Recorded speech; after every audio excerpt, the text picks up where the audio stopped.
يا أيها الذين آمنوا اتقوا الله وابتغوا إليه الوسيلة وجاهدوا في سبيله لعلكم تفلحون یا ایھا الذین آمنوا اتقوا اللہ وابتغوا الیہ الوسیلۃ وجاہدوا فی سبیل اللہ لعلکم تفلحون، اہل ایمان اللہ کا تقوی اختیار کرو اور اس کی جناب میں اس کا قرب تلاش کرو۔ اس لفظ نے بھی کافی لوگوں کو پریشان کیا ہے۔ وسیلے کا لفظ اردو میں آتا ہے تو ذریعے کے معنی میں آتا ہے، وسیلہ ذریعہ، کسی تک پہنچنے کا ذریعہ، سفارش کے لیے کسی کو وسیلہ بنا لیا، کسی کو ذریعہ بنا لیا۔ عربی میں وسیلہ کے یہ معنی نہیں ہے، عربی میں وسیلے کے معنی قرب ہے صرف۔ بدقسمتی سے بعض تو الفاظ ایسے ہیں کہ جو عربی میں ان کا مفہوم بالکل کچھ اور ہے، اردو میں کچھ اور ہے۔ بعض ایسے ہیں کہ کچھ تھوڑا تھوڑا فرق ہے، جیسے ذلیل کا لفظ ہے، عربی میں اس کے معنی ہے صرف کمزور، اردو میں اس کے معنی ہے کمینے کے۔ زمین و آسمان کا فرق آ گیا۔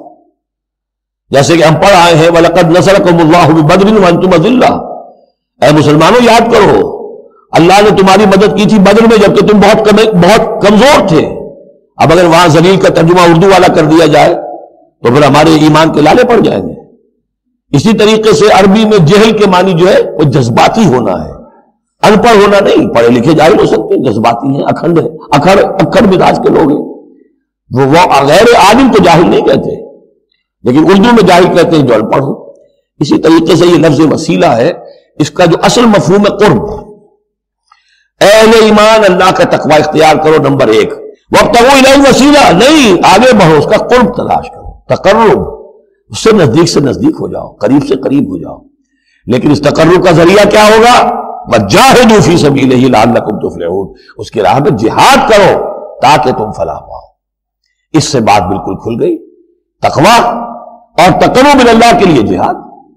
تقوی شرط لازم ہے، پہلے تو یہ کہ جو حرام چیزیں ان سے آپ بچیں، جن چیزوں سے روک دیا گیا ہے ان سے رک جائیں، اور اللہ کی نافرمانی جو ہے اس سے باز آ جائیں۔